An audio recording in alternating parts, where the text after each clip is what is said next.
Hello students, हम लोग last class में एक्सरसाइज 4.3 कर रहे थे। अभी उसी को कंटिन्यू रखेंगे। उसमें हमने एक चर वाले रैखिक समीकरण का आलेख खींचना देखा था। एक क्वेश्चन देखा था उसमें कि ग्राफ हम कैसे खींचते हैं। कुछ और उसमें क्वेश्चंस दिए हुए थे फर्स्ट में ही। आशा है कि आप लोगों ने उससे ग्राफ बनाए होंगे। ठीक है, हम लोग सेकंड क्वेश्चन से करते हैं। इसमें भी ग्राफ ही बनाना है, कुछ अलग नहीं करना है। देखते हैं क्या है। सेकंड नंबर पे दिया हुआ है, बिंदु 2 14 से होकर जाने वाली दो रेखाओं के समीकरण ज्ञात कीजिए। इस प्रकार की कितनी रेखाएं हो सकती हैं और क्यों। यहां पर एक बिंदु दिया हुआ है, एक बिंदु ऐसा। इस बिंदु का निर्देशांक भी दिया हुआ है, मान लो कुछ भी एक्स वाई निर्देशांक होते हैं तो दिया हुआ है। अब एक बिंदु से होकर जाने वाली कितनी रेखाएं खींची जा सकती हैं। एक बिंदु से तो ऐसे भी खींची जा सकती है, ऐसे भी चली जाएगी, ऐसे भी चली जाएगी, ऐसे भी चली जाएगी। मतलब एक बिंदु से अनंत रेखाएं गुजर सकती हैं। गुजर सकती है कि नहीं, ठीक है ना। तो हमको केवल दो रेखाओं के समीकरण लिखने हैं। फिर पूछा था कितनी रेखाएं खींची जा सकती हैं, तो हमने देखा भाई एक बिंदु से तो बहुत सारी रेखाएं खींची जा सकती हैं। तो एक बिंदु, जिस बिंदु से रेखा गुजरेगी, हम लोग रेखा का समीकरण, रेखा का ग्राफ कैसे बनाते हैं। कोई इक्वेशन दिया रहता है, जैसे मान लो x + y = 2 दिया हुआ है। अब हमको इस रेखा का समीकरण इसमें बनाना है। हम लोग क्या करते हैं, x का मान मानते जानते हैं। x = 0 रखेंगे तो y बराबर हमको क्या मिलेगा। x की जगह पे 0 रखेंगे तो y = 2 मिलेगा। यदि हम y = 0 रख दें तो x बराबर क्या मिलेगा, x = 2 मिलेगा। अब इसको हम इसमें प्लॉट करके देखेंगे कैसे रेखा बनेगी। x = 0, y = 2। x = 0 यहाँ पे है, पूरे इस अक्ष में x = 0 है। और y = 2 कहाँ पे है, मान लो 1 यहाँ पे है, 2 यहाँ पे, एक बिंदु यहाँ पे मिल जाएगा। ठीक है, फिर y = 0 पर x = 2, x = 2 मान लो यहाँ पे 1 है और यहाँ पे 2, तो ये मिल गया हमको x = 2 पर y = 0। और इन दोनों बिंदुओं से होकर जाने वाली ये रेखा खींच दी हमने। ठीक है ना। तो जिस बिंदु से होकर रेखा जाती है वो बिंदु रेखा के समीकरण को संतुष्ट करते हैं। संतुष्ट करते हैं का क्या मतलब हुआ, मतलब ये हुआ कि देखो ये रेखा किन दो बिंदुओं से होकर जा रही। एक है x = 0, y = 2, मतलब 0 2, ये x = 0, y = 2, ये बिंदु है। एक दूसरा बिंदु है y = 0, x = 2, x = 2, y = 0। एक बिंदु ये हुआ, वट नहीं, x = 2, y = 0, x = 0, y = 2, हो गए दो बिंदु। ठीक है, तो कोई भी रेखा किसी बिंदु से होकर जाती है, इसका मतलब क्या हुआ। इसका मतलब ये हुआ कि ये जो बिंदु है, ये बिंदु इस रेखा के इक्वेशंस को सेटिस्फाई करेंगे। मींस अगर हम यहाँ पे इस x की वैल्यू रखें और y की वैल्यू रखें तो left hand side and right hand side दोनों इक्वल होंगे। देखो अगर हम यहाँ पे x की जगह पे 0 और y की जगह पे 2 रख दें, x की जगह पे 0 और y की जगह पे 2 रख दें तो 0 + 2 कितना होगा, 2 हो जाएगा ना। 0 + 2 2 हो जाएगा, ये 0 + 2 = 2। ठीक है ना, ये इस तरह से हो जाएगा। या x = 2 रखें, y = 0 रखें तो भी इधर का 2 होता है। तो कहने का मतलब कि जिस बिंदु से होकर रेखा गुजरेगी वो बिंदु रेखा के समीकरण को संतुष्ट करेगा। ठीक है ना। अब यहाँ पे जो बिंदु दिया हुआ है वो क्या दिया है, वो आपका दिया हुआ है 2 और 14। इस बिंदु से होकर जाने वाली रेखा का समीकरण हमको ज्ञात करना है। तो हमको ये क्या मान हुआ हमारा x, ये क्या मान हुआ y। तो हमको इस तरह से इक्वेशन बनाने हैं कि जब हम इसको वहां पे रखेंगे उस समीकरण पे तो समीकरण संतुष्ट होना चाहिए। देखो कैसे, देखो ये x है, हमने मान लिया x + y। अगर एक रेखा का समीकरण हम ये कुछ भी हो सकते हैं, क्यों हो सकते हैं, क्योंकि अभी हमने दिखाया कि एक बिंदु से होकर इनफाइनाइट लाइंस गुजर सकती हैं। ठीक है ना। तो इक्वेशन भी बहुत सारे हो सकते हैं, जरूरी नहीं कि जो मैं बनाऊं वही बस होता, बहुत सारे इक्वेशन हो सकते हैं। तो देखो अब हमने बना लिया कैसे इक्वेशन, एक x + y = तो इक्वल में कितना लिख दें, इक्वल में हम कितना लिख दें ये इंपॉर्टेंट है। तो देखो अगर हम x की जगह 2 रखेंगे और y की जगह क्या रखेंगे 14, तो कितना आना चाहिए 2 + 14 = 16। ये देखो रेखा का इक्वेशन हो गया ना। अब हम x की जगह 2 रखें, y की जगह 14 रखें, तो 14 और 2 16, ये भी बराबर 16 इधर भी 16 उधर भी, ये बने इक्वेशन। और भी इक्वेशन बना सकते हैं। मान लो हमने 2x रख दिया, तो y की जगह क्या रखेंगे 2x मतलब 2 दूनी 4, x की वैल्यू 2 रखेंगे, 2 दूनी 4, y की जगह अरे अपने मन से रखना है ना हमको, कुछ भी 2x 3y 5y कुछ भी, चलो हमने 5y रख दिया, 2x + 5y। अब है कि इधर क्या लिखना है हमको, इक्वल के उधर, तो आप यहाँ पे x की वैल्यू रख दो, x की वैल्यू 2 रखेंगे तो कितना हो जाएगा 2 दूनी 4 प्लस 5, y की जगह पे क्या रखेंगे 14, तो 14 पंचे 70, 5 गुणे y की जगह 14 रख दिए, तो ये क्या आएगा 4 × 70 74, तो इधर आप रख लो 74। हो गया। तो इक्वेशन कुछ भी आप रख लो, कुछ भी रख लो, सब सही है। यहाँ x - y रख लो, लेकिन ये हमको ध्यान रखना है कि इधर क्या आना चाहिए। देखो x की जगह पे 2 रखेंगे माइनस y की जगह पे 14 रखेंगे, x की जगह पे 2 और y की जगह पे 14 रखेंगे, तो ये क्या हो जाएगा 2 - 14 बराबर 2 में 14 घटाएंगे कितना आएगा -12 आएगा ना। तो हमारा तीसरा इक्वेशन ये देखो x - y बराबर -12। इस तरह से हम बहुत सारे इक्वेशन बना सकते हैं, पर हमको इतने सारे इक्वेशन बनाने की जरूरत नहीं है, केवल 2 इक्वेशन बनाने हैं।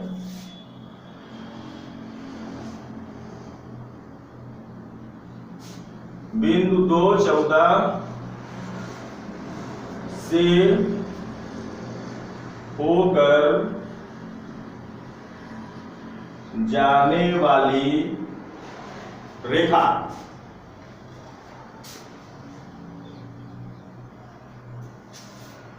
का समीकरण,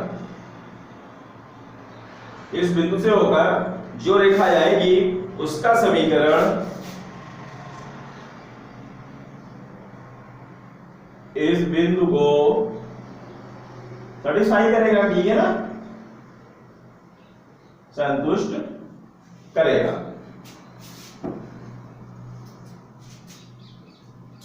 ठीक है।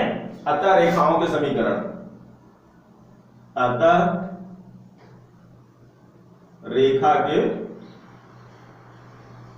समीकरण, तो हम रेखा के समीकरण लिख देते हैं। किस प्रकार से होंगे, कोई भी आप समीकरण लिख दो, x + 2y, मान लो ये हमने लिख दिया है, तो x की जगह 2 रखेंगे, y की जगह 14 रखेंगे, तो 14 दूनी 28, 28 2 30, तो ये हो गया हमारा पहला समीकरण।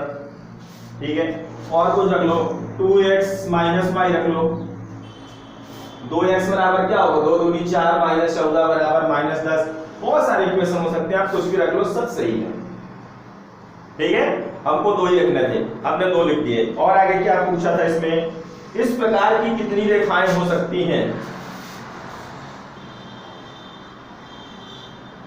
इस प्रकार की अनंत रेखाएं हो सकती हैं। इस प्रकार की कितनी रेखाएं हो सकती हैं, इस प्रकार की अनंत रेखाएं हो सकती हैं। और क्यों, ये भी पूछा है, क्यों अनंत रेखाएं हो सकती हैं, आगे लिखेंगे क्योंकि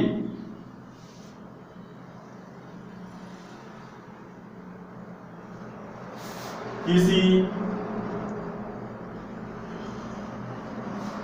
रेखा का निर्धारण करने के लिए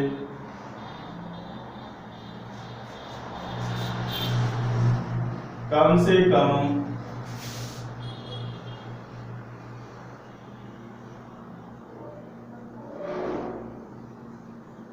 दो बिंदुओं की आवश्यकता होती है। ठीक है ना। कोई भी रेखा है उसको बनाने के लिए कम से कम हमको दो बिंदु होने चाहिए, कम से कम 2 बिंदु पता होना चाहिए। एक बिंदु मान लो यहाँ पे है, ठीक है ना, ये हमारा मान लो 2 और 14 हो गया। अब दूसरा बिंदु कहाँ पे है, अगर यहाँ पे होगा तो केवल इधर से गुजरेगी एक ही रेखा, हालांकि दो बिंदु से होकर भी कई रेखाओं की इक्वेशन हम निकाल सकते हैं, बट अभी आप लोग वो मत जानो कि लेकिन वो रेखाएं एक दूसरे के ऊपर ओवरलैप होंगी, एक ही दूसरे के ऊपर से गुजरेंगी। इक्वेशन बहुत सारे हो सकते हैं, ठीक है ना, बट वो एक ही प्रकार की होगी। यहाँ पे जो सिचुएशन है कि एक बिंदु से होकर अगर केवल एक दिया तो हम बहुत सारी रेखाएं खींच सकते हैं। अगर मान लो दो बिंदु दिया, अब यहाँ पे दूसरा बिंदु दिया हुआ है तो इससे होकर इस तरह से एक ही रेखा खींची जाएगी, ठीक है ना। इसीलिए आप लोग देखा होगा जब कोई भी इक्वेशन दिया रहता है रेखा का और फिर हमको रेखा का ग्राफ बनाना है तो मैंने कम से कम 2-3 बिंदु लेता हूँ, 3 बिंदु लेता हूँ, 2 भी नहीं लेता हूँ, 3 बिंदु लेता हूँ, वो इसीलिए लिया जाता है, ठीक है ना। इस तरह से हमारा सेकंड नंबर हो गया।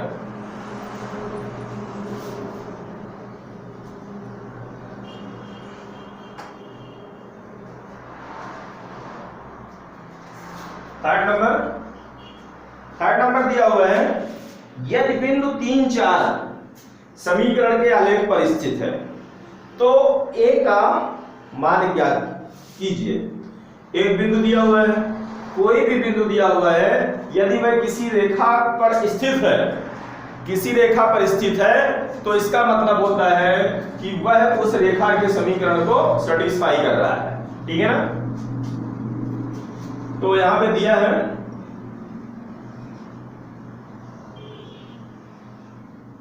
रेखा का समीकरण 3y बराबर ax प्लस 7 दिया हुआ है, ठीक है। तो a का मान ज्ञात कीजिए। अभी यहां पे दिया हुआ बिंदु दिया हुआ है, चूंकि रेखा बिंदु किससे गुजर रही है, 3, 4 से, बिंदु 3, 4 से होकर जाती है, अतः यह बिंदु रेखा के समीकरण को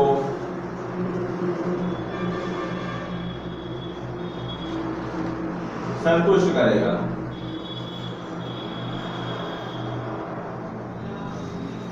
ठीक है,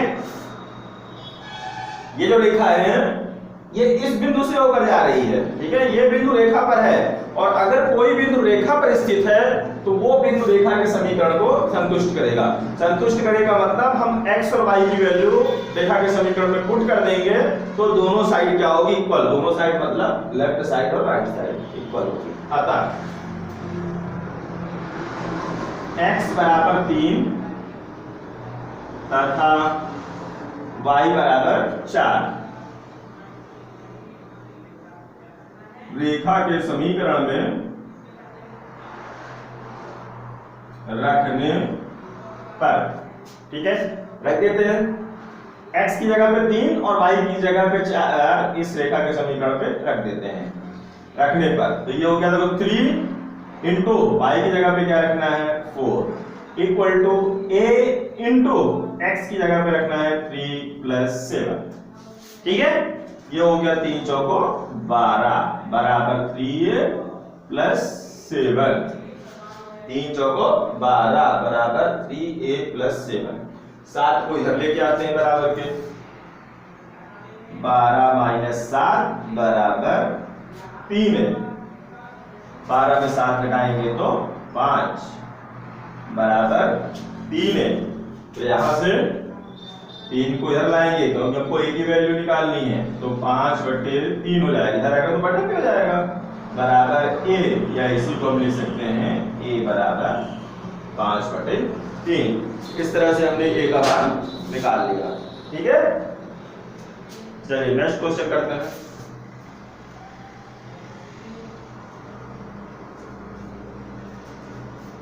क्वेश्चन बड़ा सा लिखा हुआ है, बुक से आप लोग लाइएगा, ठीक है।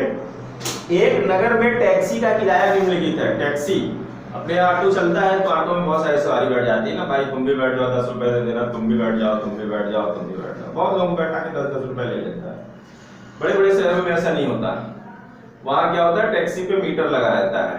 टैक्सी ऑटो भी हो सकती है और वो कार जो आती है कोई भी टैक्सी हो सकती है, उस पे मीटर लगा रहता है। उस पे क्या होता है, जो किराया होता है फिक्स। कैसे, जैसे आप गाड़ी पे बैठोगे ना उस पर एक मीटर लगा रहता है, वो मीटर को इस तरह से गिराएगा या समझो कि मीटर को चालू करेगा।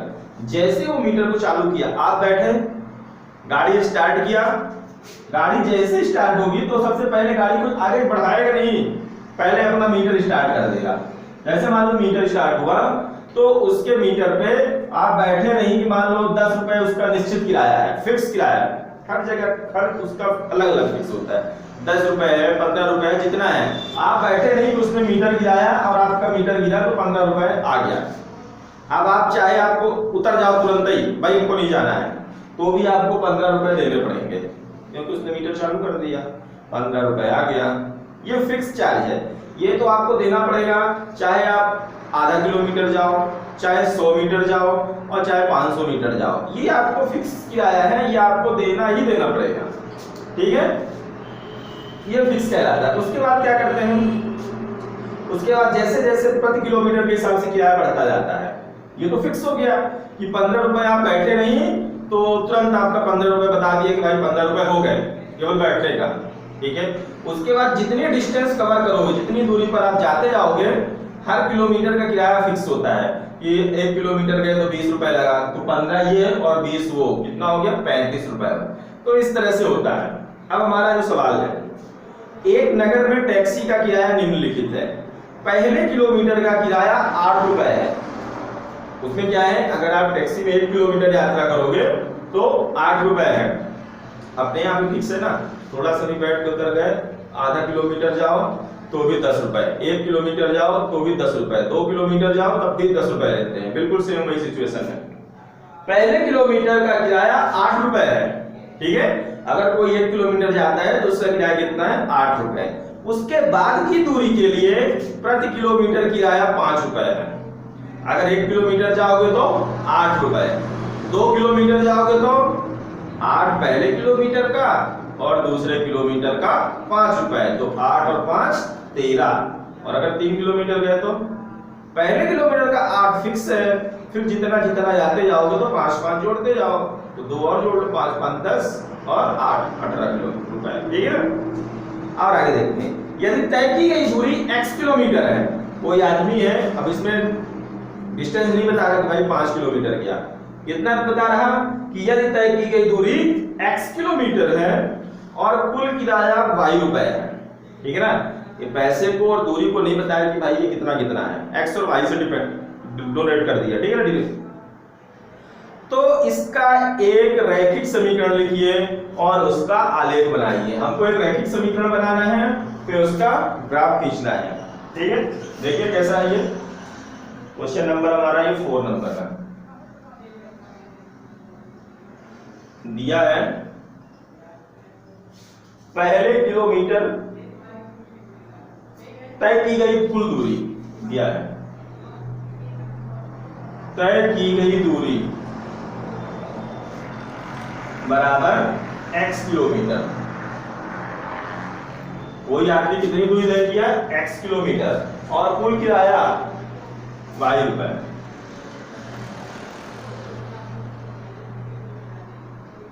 कुल किराया कितना है, रुपए y या y रुपए, ठीक है ना।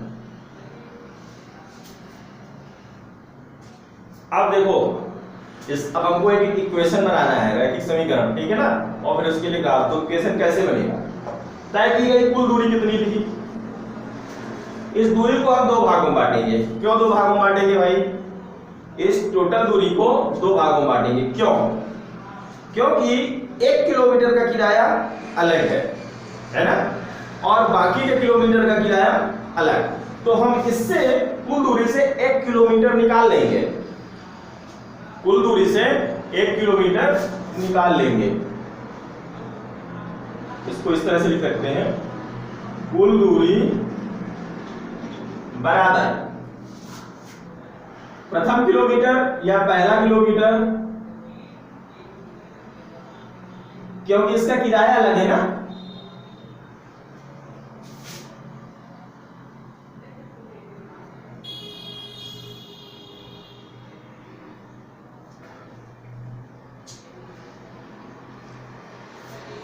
प्लस, ठीक है ना। कुल दूरी कितनी है, x है, उसमें से हम पहले किलोमीटर को निकाल लिए 1 किलोमीटर को निकाल लिए, तो अब कितनी दूरी बची? जैसे कुल दूरी 5 किलोमीटर है, ठीक है, तो हम उससे 1 किलोमीटर निकाल लिए, तो कितना बचा? 5 माइनस 1 बराबर 4। कितनी बचा ना? क्या कर दिए? घटा दिए। वैसे यहां करेंगे total distance x kilometre, 1 kilometre मैंने उससे निकाल लिया, तो फिर कितने किलोमीटर बचेगा? x minus 1 kilometre. ये इस तरह से हो गया, ठीक है। अब किराए की बात करते हैं। कुल किराया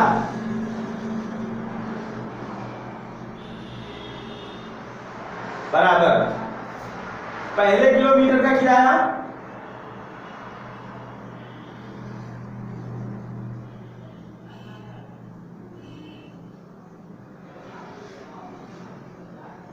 और प्लस x माइनस 1 किलोमीटर का किराया, मतलब जो शेष दूरी हुई, ठीक है ना।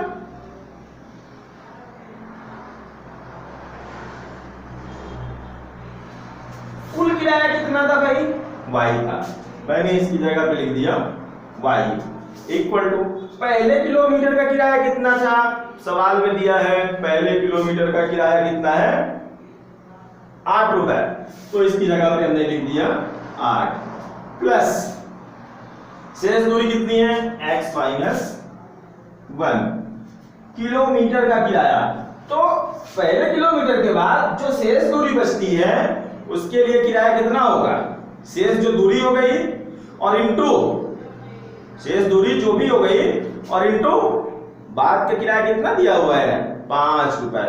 देखो जैसे मान लो हमने पहले किलोमीटर के लिए कितना लगाया? 8 रुपए, और हमने 4 किलोमीटर यात्रा की। कितनी यात्रा की? 4 या 5 किलोमीटर, ठीक है ना।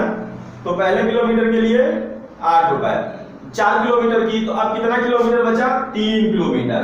तो 3 किलोमीटर का किराया कितना होगा? प्रति किलोमीटर कितना है? 5 रुपए। तो ऐसा ही है, पहले किलोमीटर का किराया और जैसे 3 शेष दूरी बची ना, 4 किलोमीटर किया तो शेष दूरी ये और इनटू 5 शेष दूरी का किराया, ये इस तरह से।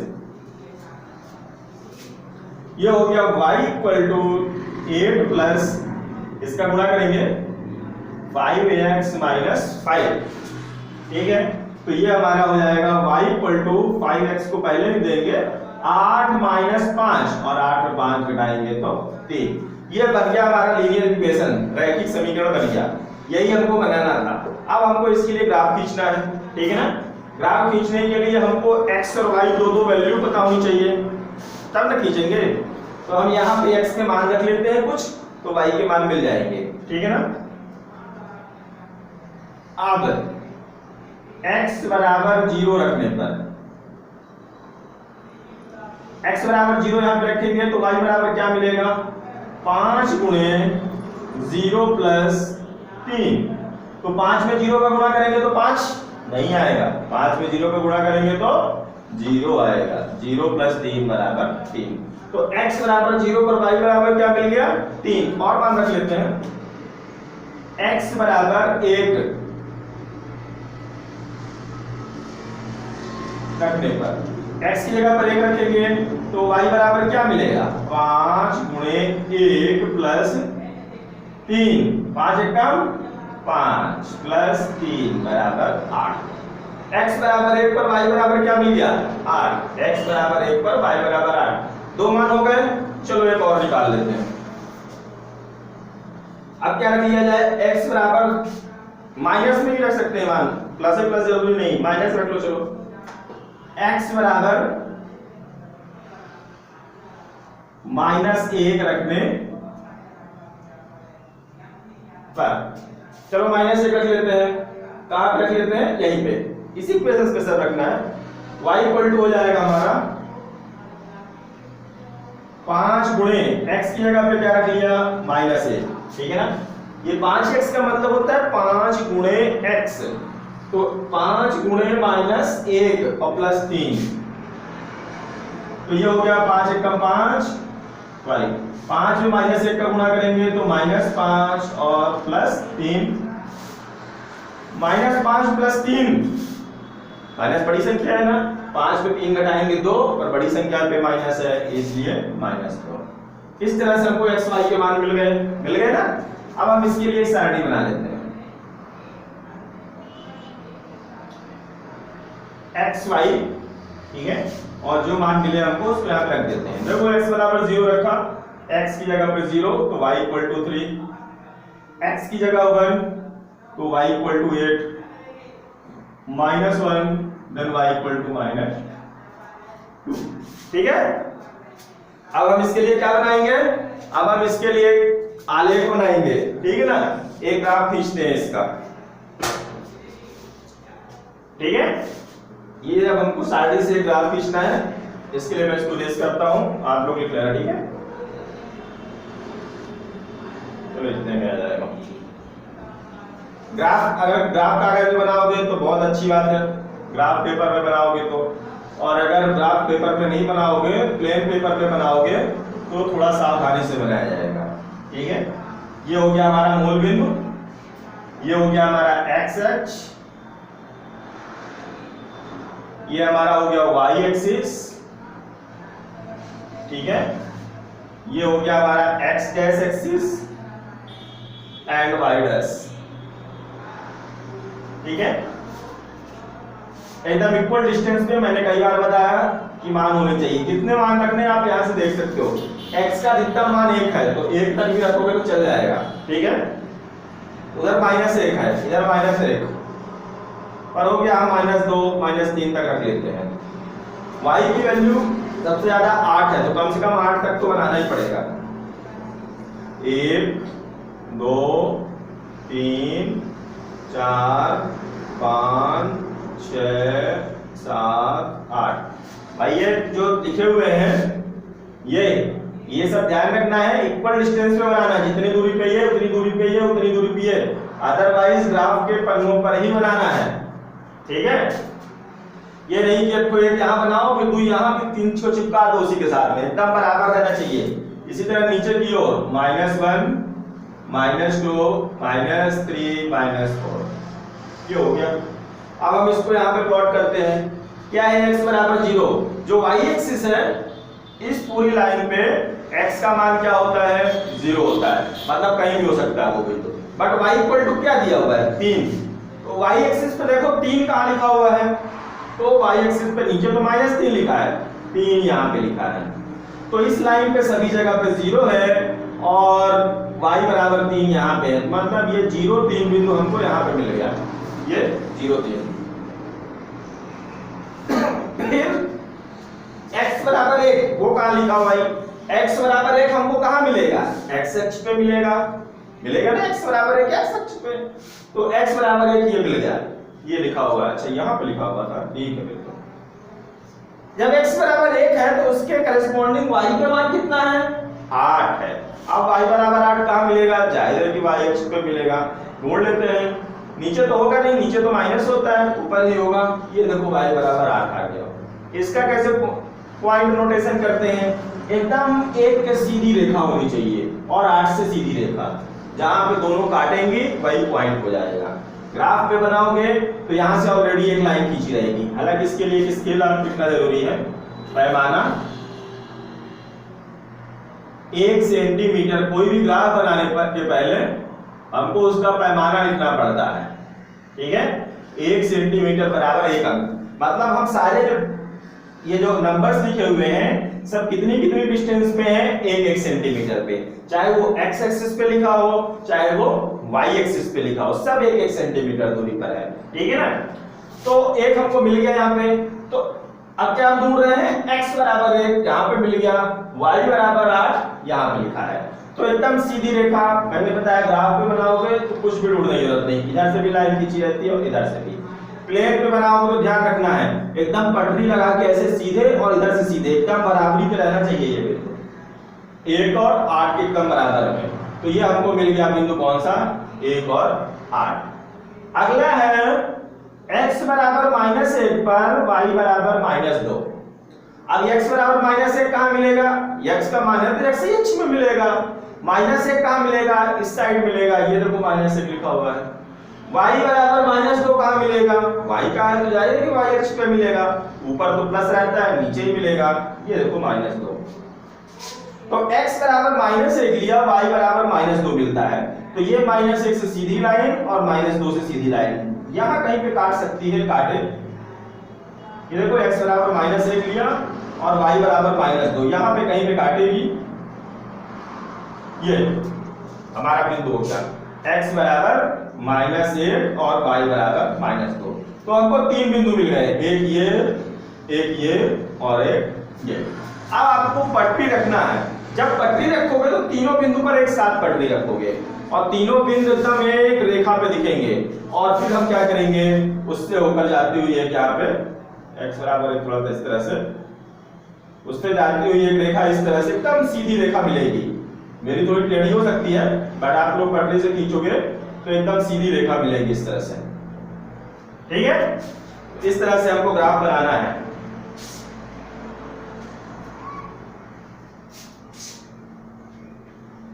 अब इसमें एक 5 नंबर दिया हुआ है तो उस पे सही विकल्प दिए हुए हैं। तो उसमें लिखा हुआ है कि निम्नलिखित आलेखों में से प्रत्येक आलेख के लिए दिए गए विकल्पों से सही समीकरण का चयन कीजिए। तो इक्वेशंस दिए हुए हैं, बताना है और फिगर भी बना हुआ है, बताना है कि कौन सा सही है। तो देखो कोई भी रेखा बिंदुओं से होकर जाती है, उसमें लिखे भी हैं, बिंदु बने भी हैं, 2 3 बिंदु दिए हुए हैं। जिस 4 में से जिस इक्वेशंस को वो बिंदु सेटिस्फाई कर देंगे वही उस रेखा का समीकरण हो जाएगा। देखो पहला जो आलेख है वो बिंदु -1 और 1, 0 और 0, 1 और -1 से होकर जा रहा है, जा रहा है ना। इन 3 में से कोई भी एक बिंदु, अगर कोई भी एक बिंदु रखने पे नहीं पता चल रहा है तो तीनों बिंदु को रख के देखेंगे। ठीक है ना, हो सकता है कोई एक बिंदु 2 समीकरण को संतुष्ट कर दे या तीन को संतुष्ट कर दे। तो फिर आप उन तीनों बिंदुओं को जो ये 4 समीकरण दिए हैं यहाँ पे रखेंगे, बार बार रखेंगे और देखेंगे कौन सी रेखा का समीकरण संतुष्ट होता है। तो ये सवाल आप लोगों के लिए है, आप लोग अपने से करोगे। ठीक है ना, अब हम लोग करते हैं क्वेश्चन नंबर 6।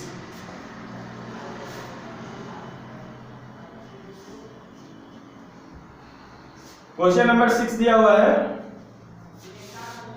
एक अचर बल लगाने पर एक पिंड द्वारा किया गया कार्य पिंड द्वारा तय की गई दूरी के अनुक्रमानुपाती होता है।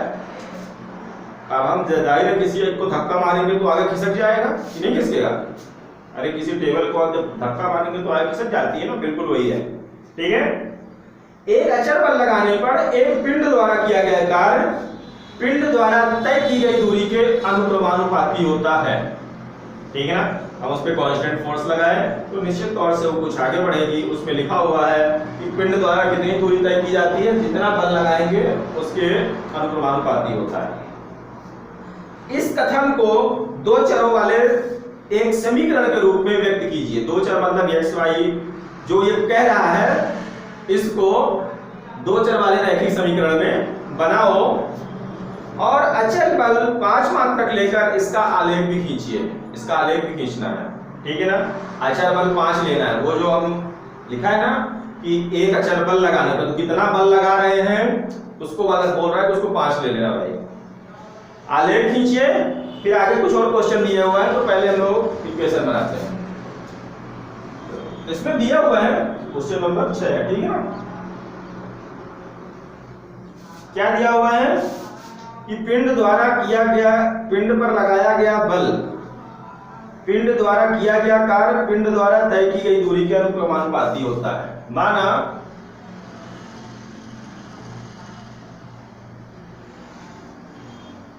पिंड द्वारा तय की गई या लगाया बल, पहले पिंड पर लगाया गया बल, पिंड पर लगाया गया बल x तथा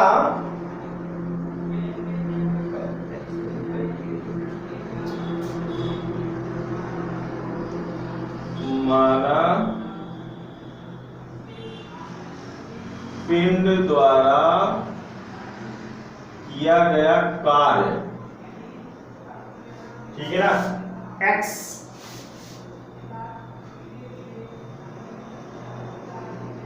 किया गया कार्य x तथा तय की गई दूरी, जब बल उस पे लगाएंगे, कार्य करेंगे, तो तय की गई दूरी कितनी है, y है। ठीक है ना। अब प्रश्नानुसार प्रश्न में लिखा हुआ है कि तय की पिंड द्वारा किया गया कार्य, पिंड द्वारा किया गया कार्य तय की गई दूरी के अनुक्रमानुपाती होता है। किया गया कार्य तय की गई दूरी के अनुक्रमानुपाती होता है।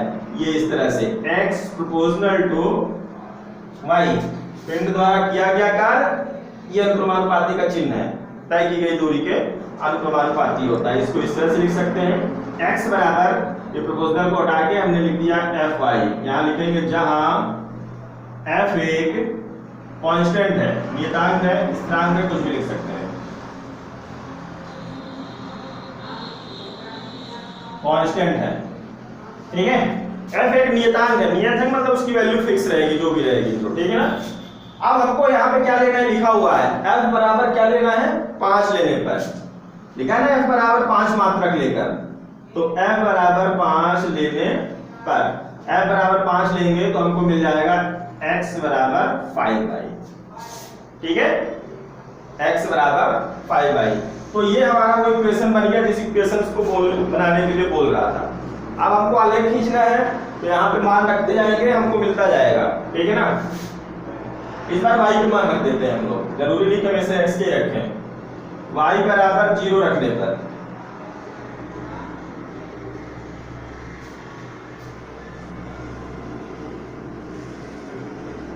यहाँ पे थोड़ा सा लिख देते हैं, ये हो गया, यहाँ पे लिखा हुआ है जो कि x बराबर 5, जो कि 2 चर वाला, कहा था ना कि 2 चर वाला रैखिक समीकरण बनाइए। ठीक है ना, जिस स्टेटमेंट को बोल रहा है उसके लिए 2 चर वाले रैखिक समीकरण, तो जो कि 2 चर वाला रैखिक समीकरण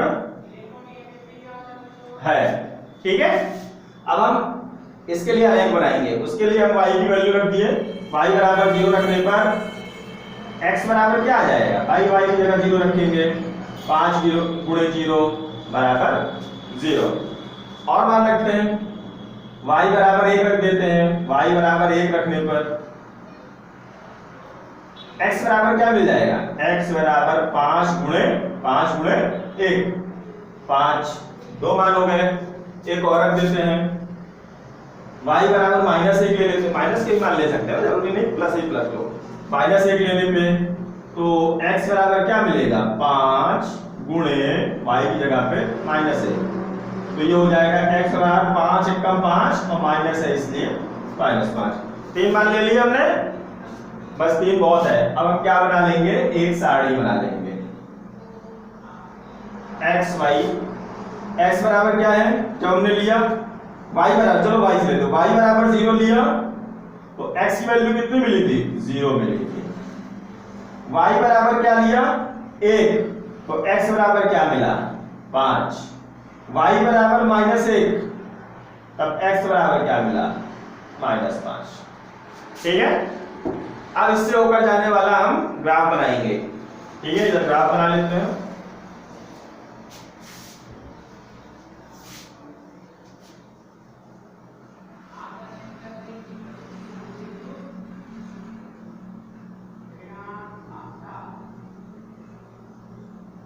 x अक्ष, y अक्ष, x डैश, y डैश। ठीक है, इसमें अधिकतम मान 5 दिख रहा है तो 5 तक बना लेते हैं, 1 2 3 4 5, -1 -2 -3 -4 -5, 1 2 3, -1 -2 और -3। ठीक है ना। अब देखो x बराबर 0 पर y बराबर 0, मतलब वो बिंदु यहाँ पे होगा, मूल बिंदु। x बराबर 0 पर y बराबर 0, ये मूल बिंदु होता है। x पर 0 y 0 दोनों एक ही होते हैं। x बराबर 5 पर y बराबर 1, x बराबर 5 कहाँ पे, ये, और y बराबर 1 कहाँ पे, यहाँ पे, तो एकदम इसके बराबर से यहाँ पे ये बिंदु हम खींचेंगे। 1 के और 5 के ये बराबर थे, इस तरह से। ठीक है, ये क्या हो गया हमारा x बराबर 5 पर y बराबर 1 हो गया। अगला बिंदु क्या है, x बराबर -5। x बराबर -5 कहाँ पे है, यहाँ पे। x बराबर -5 पर y बराबर -1। ये देखो x बराबर -5 y बराबर -1, क्या कहीं आएगा ये -5 -1। अब हम इन तीनों बिंदुओं में पटरी रख के मिला देंगे। ग्राफ ऐसे बनाते हैं ना ये, तो पटरी रख के मिलाएंगे तो इस तरह से एक हमको ग्राफ मिल जाएगा। ठीक है, बिंदुओं को प्लॉट करना मैंने बहुत सारा बता दिया, आप लोग इस तरह से प्लॉट करके इसको बना लोगे। इसमें थोड़ा सा और रह गया है, फिर ग्राफ बनाने के बाद नीचे क्वेश्चन और लिखा हुआ है। क्या लिखा हुआ है कि यदि पिंड द्वारा तय की गई दूरी 2 मात्रक हो, पिंड द्वारा तय की गई दूरी 2 मात्रक हो, तब किया गया कार्य ज्ञात कीजिए। तो हमारा इक्वेशन क्या था, हमारा इक्वेशन था x बराबर 5y, जहां पे y क्या माने थे, दूरी, और x को क्या माने थे, कार्य। तो y बराबर 2 लेने पर